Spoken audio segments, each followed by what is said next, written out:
हमने कहा मंडल का नारा अंदर भी लगेगा और मंडल का नारा सड़कों पे भी लगेगा।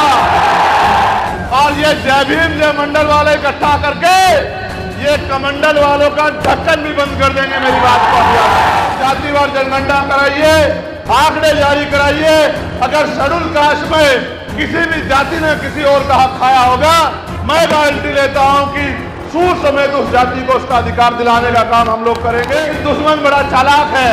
जो एकता हमने 10-12 साल चप्पलें घिस के बनाई थी, उस एकता को तोड़ने के लिए वर्गीकरण क्रीमी लेयर में आ गया है कि निजी क्षेत्रों में भी SC ST OBC के लिए आरक्षण की व्यवस्था होनी चाहिए। एक बार मुझे हाथ उठा के दोनों ऐसे करके बताओ जो लोग चाहते हैं जातिवार जनगणना होनी चाहिए, नहीं होनी चाहिए? अगर होनी चाहिए तो मांगने से सिर्फ भीख मिलती है, अधिकार छीनने पड़ते हैं। बताओ पार्लियामेंट में आपका झंडा बुलंद कर रखा है, नहीं कर रखा? बताओ। पूरे 100-125 MP एक तरफ और आपका ये अकेला बेटा एक तरफ। बताओ डंडा मजबूत है या नहीं है? सोचो, जिस दिन मेरे जैसे 40-50 वहां चले गए उस दिन क्या होगा? मेरे भाई छोटे लाल प्रजापति को मार दिया गया, उसकी पीट के हत्या कर दी गई। मैं सबसे पहले सभा में नहीं वहां गया। बात इंसाफ की है। अगर कोई कमजोर समझ के कुचलने का काम करेगा तो टकराने के लिए चंद्रशेखर आजाद खड़ा है। मेरी बात को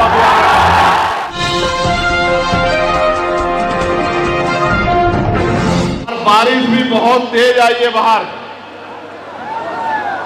ये भी मैं देख पा रहा हूं। लेकिन दुनिया की कोई बारिश, दुनिया की कोई आंधी, दुनिया का कोई तूफान आने वाले समय में बहुजन समाज का रास्ता नहीं रोक सकता। ये मेरा कथन आने वाले 5 से 7 साल में अटल सत्य भारत में होगा। मेरी बात को आप लोग याद रखना। बहुजन समाज के लोग तमाम तरह की मुसीबतें सह के रूखा सूखा खाकर अपने घरों को चलाने का काम करते हैं। सुबह से शाम तक खूब मेहनत करते हैं, खूब कठिनाई उठाते हैं, तब जाकर हमारे घरों तक या हमारे भूखे पेटों तक खाना पहुंच पाता है। ये कठिन दौर है। पानी यहां से भी आ रहा है, पानी वहां से भी आ रहा है और पानी हमारे लोगों की आंखों में भी है। वो पानी, जिस पानी को सूखने में अभी कुछ समय और लगेगा, लेकिन मेरा विश्वास अटल है कि वो पानी सूखेगा और हमारे लोगों की आंखों में भी खुशहाली के आंसू आएंगे। मेरी बात को आप याद रखना। तो कुदरत ने ऐलान भेजा है कि जैसे नीरज भाई ने जब कहा कि ये बहुजन आंदोलन की सबसे मजबूत धरती होगी, तो ये बारिश गवाही दे रही है कि आने वाली फसल भी शानदार होगी, बहुजन समाज के लिए ताकतवर होगी। सम्मानित साथियों, अपनी बात को शुरू करते हुए मैं बहुजन समाज में जन्मे सभी संतों, गुरुओं और महान पुरुषों को नमन करता हूं। मैं नमन इसलिए करता हूं कि मैं उनके योगदान को याद रखना चाहता हूं, क्योंकि बाबा साहब अम्बेडकर ने कहा है कि जो कौम अपना इतिहास नहीं जानती वो कभी भविष्य का निर्माण नहीं कर सकती है। और इतिहास को जानने के लिए इतिहास को पढ़ना पड़ेगा और मैं आज आपको इतिहास के पन्नों में ले चलूंगा। सर्वप्रथम तो जिन महान पुरुषों की जयंती पे हम लोग कार्यक्रम मना रहे हैं, महामना भारतीय राजनीति के कबीर कहे जाने वाले विश्वधन रामस्वरूप वर्मा जी, और जिनकी आज जयंती है, जिनकी वजह से 52% पिछड़े वर्ग के घरों में तरक्की का चिराग जला। मैं मान्यवर बीबी मंडल जी को भी नमन करता हूं। और पुराने सब लोग तो ये जानते हैं कि जातियों में हमें बांट के कौन हमारा हिस्सा खा रहा है, और जातियों को अगर तोड़ के हमने बहुजन समाज में भाईचारा स्थापित कर लिया तो फिर हम इस देश में हाथ फैलाने वाले नहीं, देने वाले लोग बन जाएंगे, ताकतवर लोग बन जाएंगे। वो दिन भी हमसे दूर नहीं होगा। सम्मानित साथियों, मैं आज याद करता हूं बाबू जगदेव प्रसाद कुशवाहा को, मैं आज याद करता हूं जननायक कपूरी ठाकुर को, मैं आज याद करता हूं बाबू सिरदयाल चौरसिया जी को, मैं आज याद करता हूं संत रामबिये प्रजापति जी को, मैं आज याद करता हूं संत गाडगे जी महाराज को, मैं आज याद करता हूं नारायणा गुरु को। और जब तक पेरियार ललई यादव, टीवी पेरियार रामानायकर स्वामी जैसे महान पुरुषों का नाम नहीं आएगा और उनके साथ साथ राष्ट्रपिता ज्योतिबा फूले, छत्रपति साहू जी महाराज और डॉक्टर बाबा साहब अम्बेडकर और मान्यवर काशीराम साहब का नाम नहीं आएगा, ये परिवार बहुजन परिवार एकजुट नहीं होता। मैंने जिनके नाम लिए हैं वो सब आज की जाति व्यवस्था में पिछड़ी जाति से आते हैं। तो यानी कि जो अधिकार आज हमें मिले हैं उसमें हमारे इस परिवार का बहुत बड़ा योगदान है। उन्होंने तब आगे बढ़ के इस आंदोलन को चलाने का काम किया और फिर बाबा साहब अम्बेडकर ने, मान्यवर दीना भाना वाल्मीकि जी ने, मान्यवर काशीराम साहब ने उस आंदोलन को कामयाबी के रास्ते पे ले जाने का काम किया। उन्होंने संघर्ष किया, उसकी वजह से आज हम लोग यहाँ खड़े हैं। और अगर आज ये सब पीढ़ी मिलके भाईचारा बना के, एकता बना के संघर्ष करेगी तो आने वाले समय में इनकी आंखों में ना आंसू होंगे, ना इनके साथ जुल्म जाति कोई कर पाएगा।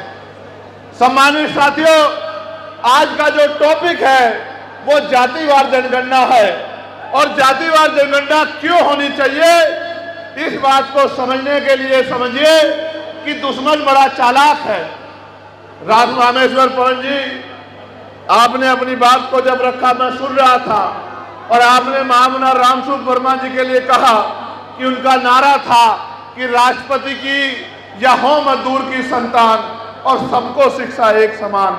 और आपको याद होगा मैंने पार्लियामेंट में इस बात को और मजबूती से उठाया और मैंने ये कहा कि शिक्षा व्यवस्था में तब सुधार होगा जब चाहे राष्ट्रपति हो, प्राइम मिनिस्टर हो, राज्यपाल हो, केंद्रीय मंत्री हो, स्टेट का मुख्यमंत्री हो, स्टेट का मिनिस्टर हो, क्लास 1 का अफसर हो, क्लास 2 का अफसर हो, क्लास 4 का अफसर हो, विधायक हो, सांसद हो, प्रधान तक जो भी अभिनेता हो जो सरकारी सुरक्षा ले रहा है, सरकारी सहायता ले रहा है, सरकारी पदों पे बैठा है, उनके बच्चों को सरकारी स्कूल में पढ़ाना चाहिए। जब एक टेबल पे एक तरफ मंत्री जी का बेटा बैठा होगा, उसके बराबर में किसान का बेटा बैठा होगा, उसके बराबर में मजदूर का बेटा बैठा होगा, उसके बराबर में डीएम का बेटा बैठा होगा, उसके बराबर में आईपीएस का बेटा बैठा होगा, तो बताओ स्कूलों में अच्छी शिक्षा आएगी या नहीं आएगी। और ये किसका नारा था? ये महामना रामसुख वर्मा जी का नारा था। उनका अनुयायी होने के नाते, अर्जक संगी होने के नाते मैंने पूरी ताकत से पार्लियामेंट में इस नारे को उठाने का काम किया, क्योंकि मैं मानता हूं कि हमारे महान पुरुषों ने जो बातें कही वो हल्की बातें नहीं। जिस तरह से बाहर की बारिश रुक गई, दुश्मन का काफिला भी आपकी एकता के आगे ऐसे ही रुक जाएगा। बहादुरों, याद रखो मेरी बात को, आपकी एकता का कोई तोड़ नहीं है। जिस दिन 85% बहुजन एक हो गया उस दिन इस देश में आपका राज होगा। जिस दिन आपका राज होगा तो नीति आप लोग बनाएंगे, और जिस दिन नीति आप लोग बनाएंगे तो किसी का मकान टूटा हुआ नहीं होगा, किसी के घर में सुख सुविधा की कमी नहीं होगी, किसी को अपनी जमीन गिरवी नहीं रखनी पड़ेगी, किसी के साथ जुल्म ज्यादती नहीं होगी। ये तभी होगा जब आप भाईचारा बनाओ। साथ साथ जब जातिवार जनगणना की बात होगी तो मैंने पार्लियामेंट में हर भाषण में जातिवार जनगणना होनी चाहिए इस बात को उठाने का काम किया है। मैं किसी पे कटाक्ष नहीं करना चाहता, ये मेरा काम नहीं है, ना मेरे पास समय है। लेकिन आप याद करो, जिन पार्टियों ने जातिवार जनगणना का, आरक्षण का झंडा उठा के उत्तर प्रदेश में और देश में चुनाव लड़ने का काम किया, हक वंचित समाज के वोट लेने का काम किया, कई स्टेट में उनकी सरकारें हैं, बताओ क्या वो अपने यहाँ जातिवार जनगणना करा रहे हैं, नहीं करा रहे हैं? बताओ। इसका मतलब क्या है? इसका मतलब ये है, नीरज भाई अपनी बातें अपने विचारों में सुनाते हैं कि बहेलिया आएगा, जाल बिछाएगा। इस बात को समझो, उनको आपसे वोट चाहिए, आपकी समस्याओं से उनको मतलब नहीं है। जातिवार जनगणना होगी तो ये पता लगेगा कि किसका हिस्सा कौन खा रहा है, किसकी संख्या कितनी है, किसको मिल क्या रहा है, कौन किसका हक लूट रहा है। और ये जो भाइयों भाइयों में झगड़ा कराने का काम किया गया है कि आपका हिस्सा उसने खा लिया, मैं गारंटी देके कहता हूं, इस मंच के माध्यम से कहता हूं, वचन देके कहता हूं, मेरा वचन अटल है, सूर्य पूरब की जगह पश्चिम से निकल सकता है। अगर मैं समाज के बीच में खड़ा होकर कोई वचन देता हूं तो मेरी गर्दन तन से तो जुदा हो सकती है, मैं अपने वचन से फिर नहीं सकता। मैं आपको वचन देके कहता हूं, जातिवार जनगणना कराइए, आंकड़े जारी कराइए। अगर शेड्यूल कास्ट में किसी भी जाति ने किसी और का हक खाया होगा, मैं गारंटी लेता हूं कि सूर समेत उस जाति को उसका अधिकार दिलाने का काम हम लोग करेंगे। ये वचन मैं आपके सामने लेता हूं। हम लोग न्यायप्रिय लोग हैं, हम लोग किसी का हिस्सा खाने वाले लोग नहीं हैं। लेकिन दुश्मन बड़ा चालाक है। जो एकता हमने 10-12 साल चप्पलें घिस घिस के बनाई थी, उस एकता को तोड़ने के लिए उसने एक जमूला फेंक दिया, वर्गीकरण, क्रीमी लेयर।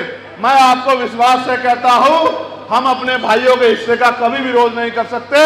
अगर मुझसे छोटे को या बड़े को कुछ मिलेगा और अगर मैं मिशनरी हूं तो मेरी ये जिम्मेदारी है कि मैं अपने हिस्से का टुकड़ा भी उसके आगे कर दूंगा, अपने भाई का पेट खाली नहीं रहने दूंगा। मैं आपको विश्वास दिलाऊं, इस एकता के लिए हमने 14-14 बलिदान दिए, सड़कों पे लाठियां खाई, मुद्दों की लड़ाई लड़ी, भाईचारा बनाया, लेकिन दुश्मन ने बांटने में समय नहीं लगाया।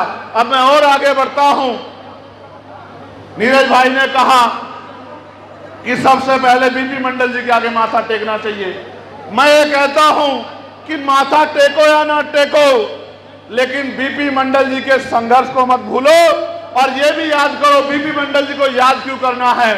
बीपी मंडल जी ने तो रिपोर्ट पेश की थी कि 52% आबादी है, लेकिन धोखा करके सुप्रीम कोर्ट ने आपको 27% आरक्षण दिया।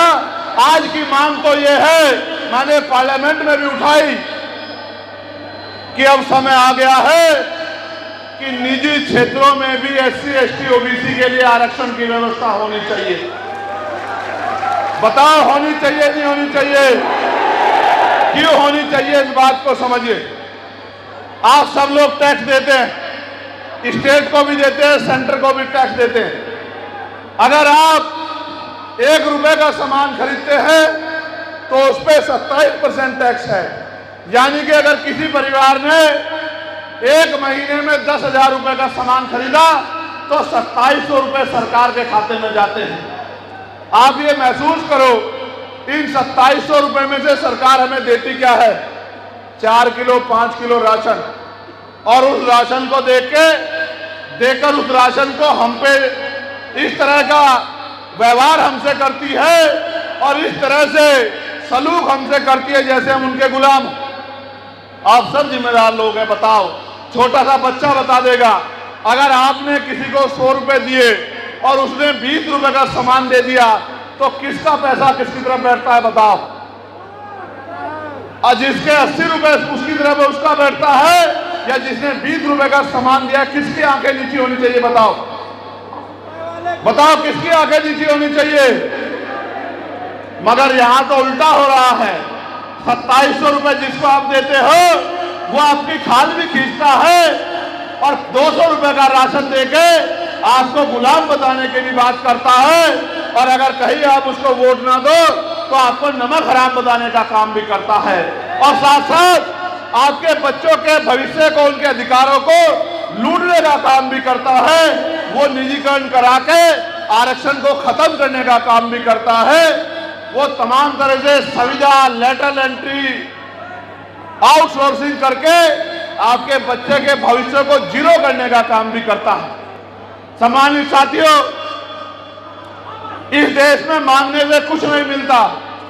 मैं आपसे पूछना चाहता हूं, लंबे समय से मांग हो रही है कि जातिवार जनगणना होनी चाहिए। एक बार मुझे हाथ उठा के दोनों ऐसे करके बताओ जो लोग चाहते हैं जातिवार जनगणना हो। ऐसे खोल के उठाओ, अब नीचे करो,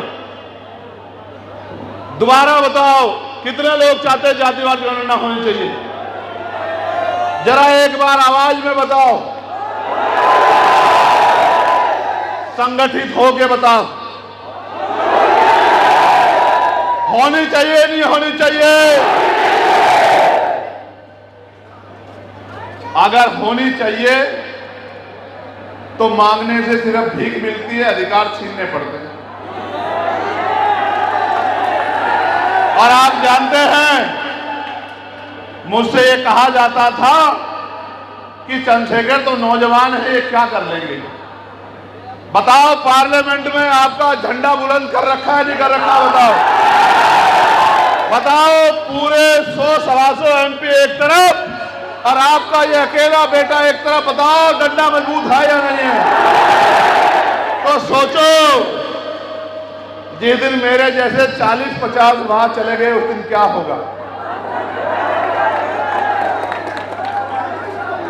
सुनो, जिस दिन हम नारा लगाए ना जय भीम जय मंडल का, उसी दिन हमारे अध्यक्ष जी कानून बना दिए कि अब कोई नारा नहीं लगाएगा पार्लियामेंट में। हमने कहा मंडल का नारा अंदर भी लगेगा और मंडल का नारा सड़कों पे भी लगेगा। और ये जय भीम जय मंडल वाले इकट्ठा करके ये कमंडल वालों का ढक्कन भी बंद कर देंगे। मेरी बात को मैं आपको कहना चाहता हूं, मैंने एक और मांग उठाई थी, अगर आप गौर करेंगे ये आपके हितों की मांग है। मैं तो आपका हिस्सा हूं। मैंने ये कहा कि चाहे राष्ट्रपति हो, चाहे मुख्यमंत्री, प्रधानमंत्री हो, या डीएम, एसएसपी या सीओ दरोगा हो, या गांव का प्रधान हो, बीडीसी हो, विधायक हो, मंत्री हो या सांसद हो, उनका इलाज सरकारी अस्पतालों में होना चाहिए, उनके बच्चों का इलाज भी सरकारी अस्पतालों में होना चाहिए। इससे होगा क्या पता आपको? इससे ये होगा कि जब एक बेड पे मंत्री जी का इलाज हो रहा होगा और बराबर के बेड पे मेरे जैसे कोई किसान का बेटा पड़ा होगा, तो अगर उसके ड्रिप जो है मंत्री जी के बढ़िया वाली लग रही होगी, तो उससे थोड़ी सी कम बढ़िया वाली हमारे भी लग जाएगी और डॉक्टर साहब भी पूरे हो जाएंगे, बैकलॉग भी भर जाएगा और साथ साथ दवाइयां भी आ जाएंगी। और मैं भी अपने लोकसभा क्षेत्र में नीरज भाई कई अस्पतालों का निरीक्षण करके आया।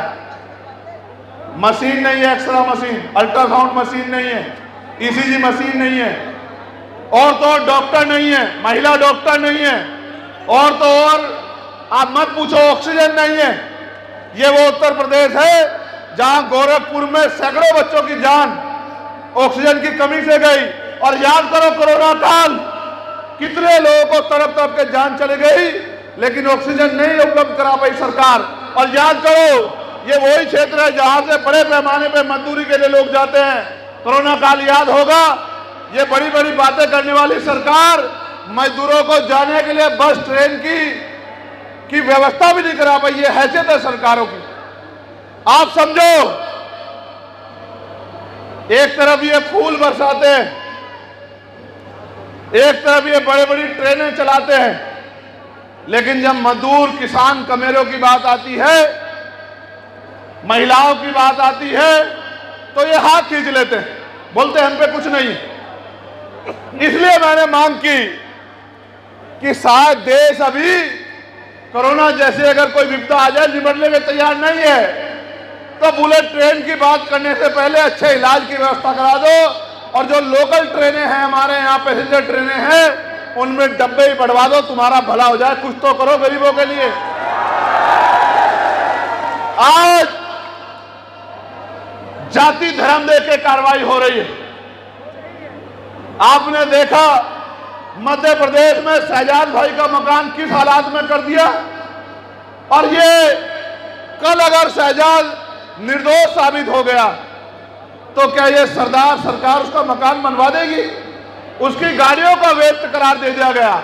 बात शहजाद की नहीं है, बात इंसाफ की है।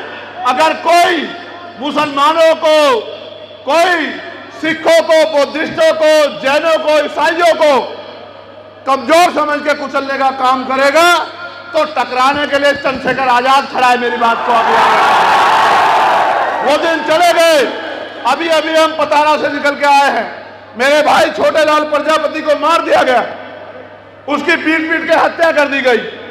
मैं सबसे पहले सभा में नहीं वहां गया अपने परिवार के आंसू पूछने के लिए। मैं जाति को नहीं मानता, मैं बहुजन हूं।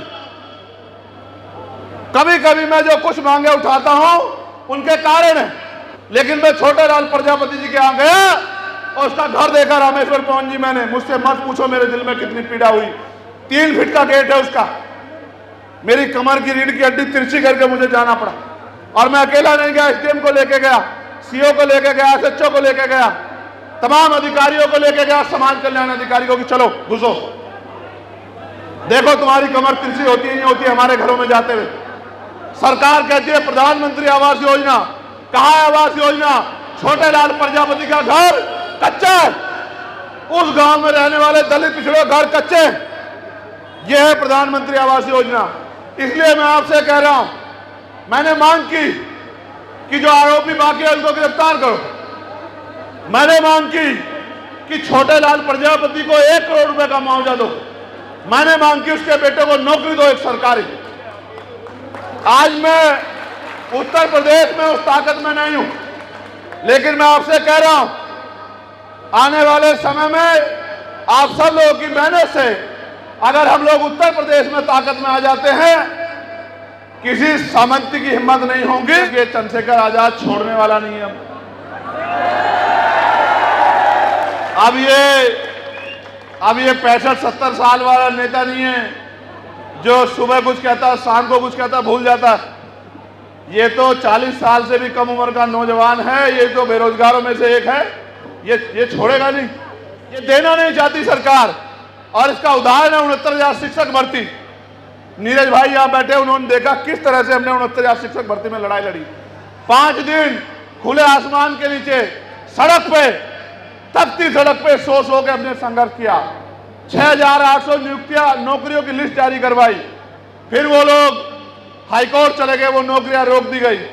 अब फिर उनको न्याय मिलने की उम्मीद जगी है, लेकिन मैं सरकार को जानता हूं, मुझे पता है सरकार पिछले दरवाजे से अपने लोगों को सुप्रीम कोर्ट भेज देगी और सुप्रीम कोर्ट में बैठे उनसे प्यार करने वाले जज उस फैसले को पेंडिंग में घेर देंगे। मैंने मांग की कि अब all India judicial service commission बननी चाहिए और SC ST OBC के बच्चों को सुप्रीम कोर्ट और हायर कोर्ट में भी, हाई कोर्ट में भी, हायर जुडिशरी में भी रिजर्वेशन मिलना चाहिए। हमारे बच्चों को वहां नौकरी मिलनी चाहिए, हमारे बीच के लोगों को जज बनना चाहिए।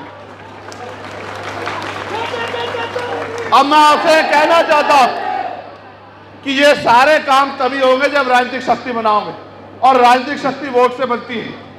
मैं किसी को बुरा नहीं कह रहा, आपने सबका साथ दिया।